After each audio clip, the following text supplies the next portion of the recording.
Hello నమస్తే అండి. Welcome back to our channel Sitara natural vlogs అండి. ఈరోజైతే ఉసిరికాయ నిలవ పచ్చడి ఎలా చేయాలో ఈ వీడియోలో చూద్దామండి. దీనికోసం అయితే ఒక పావు కిలో దాకా అయితే ఉసిరికాయలు తీసుకుని ఇలా వాటర్లో వేసుకుని అయితే శుభ్రంగా అయితే వాష్ చేసుకోవాలండి.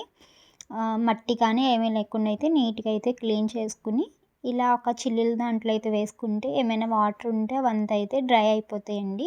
ఒక 5 నిమిషాలు అలా ఉంచితే వాటర్ అంతా డ్రై అయిపోయిన తర్వాత ఆరిపోతుంది.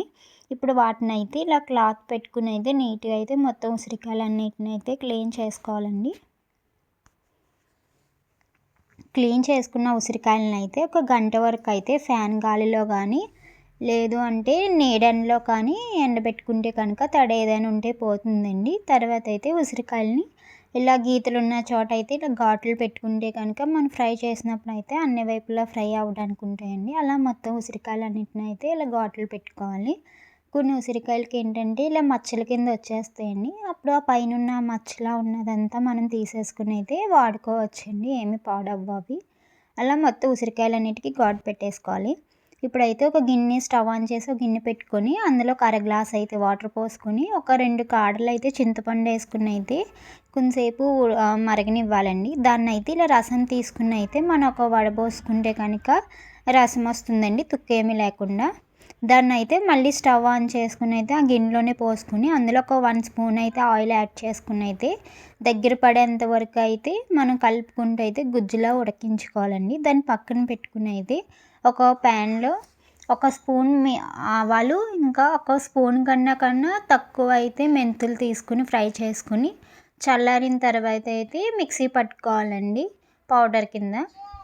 ఇప్పుడైతే మళ్ళీ స్టవ్ ఆన్ చేసుకుని అదే బాండీలో ఒక 200 ml వరకు అయితే ఆయిల్ యాడ్ చేసుకుని అందులో ఇలా ఘాట్లు పెట్టుకుని ఉసిరికాయలన్నీ వేసుకుని అయితే అన్ని వైపులో ఫ్రై అయ్యేటట్టు అయితే ఫ్రై చేసుకుని అయితే మనం తీసేసుకోవాలండి.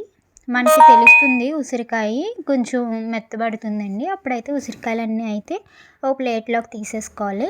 ఈ టైంలోనే మనం తాలింపు వేసుకోవాలనుకుంటే వేసేసుకోవచ్చండి. లేదు అనుకుంటే కనుక ఒక 15 రెబ్బల దాకా అయితే వెల్లుల్లిపాయలను అయితే దంచి అయితే వేసి ఫ్రై చేసుకోవాలండి. ఫ్రై అయిపోయిన తర్వాత స్టవ్ ఆఫ్ చేసేసి ఆయిల్ అయితే చల్లారనివ్వాలి. ఇప్పుడు ఒక గిన్నెలో అయితే ఒక టీ గ్లాస్ వరకు అయితే కారం తీసుకోవాలండి. ఒక 30 గ్రామ్స్ టు 40 గ్రామ్స్ పడుతుంది. ఒక అర గ్లాస్ అయితే ఉప్పు తీసుకోవాలండి. అలా అందులోనే వేయించిన ఆవాలు మెంతుల పౌడర్ కూడా వేసేసుకుని ఒకసారి మొత్తం అంతా కలిసేటట్టు అయితే కలుపుకోవాలి. అందులోనే ఉడికించుకున్న చింతపండు గుజ్జు కూడా మొత్తం వేసేసుకోవాలండి. అందులోనే ఒక 10 వెల్లుల్లిపాయ రెబ్బలు కూడా వేసుకోవాలండి. ఇవైతే దంచలేనివి. అలా వెల్లుల్లిపాయ రేకుల కింద అయితే వేసేసుకోవాలి. అందులోనే చల్లారబెట్టిన ఆయిల్ కూడా వెల్లుల్లిపాయలతో సహా అయితే వేసేసుకుని అయితే మొత్తం అంతా కలిసేటట్టు అయితే వేసుకోవాలండి. ఇందులో ఉప్పు కానీ కారం కానీ కొంచెం తక్కువ అయితే కనుక మనం మూడో రోజు కలుపుకునే రోజునైతే వేసుకుని అయితే కలుపుకోవచ్చండి.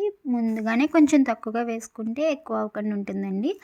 నిమ్మకాయ రసం కూడా ఒక నిమ్మకాయ రసం అయితే ఇలా తీసుకుని అయితే వేస్తున్నానండి. కావాలంటే ఇప్పుడు వేసుకోవచ్చు, లేదు అంటే తాలింపు పెట్టిన రోజున కూడా వేసుకోవచ్చండి. మొత్తం అంతా కలిసేటట్టు అయితే కలుపుకుని మూత పెట్టుకుని అయితే పక్కన పెట్టుకోవాలి.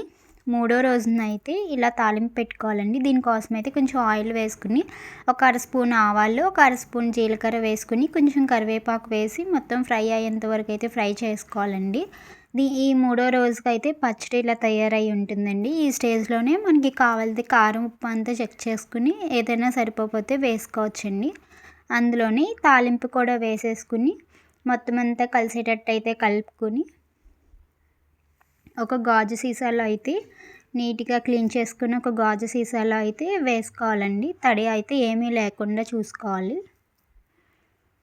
మొత్తం పచ్చడి అంతా కూడా ఇలా ఒక గాజు సీసాలో అయితే వేసుకుంటే కనుక మనకి ఒక 3 months వరకు అయితే నిల్వ ఉంటుందండి.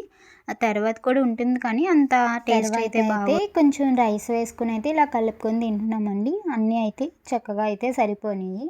ఇదండి ఈరోజు వీడియో. మరొక వీడియోలో మళ్ళీ కలుద్దాం. Thank you for watching.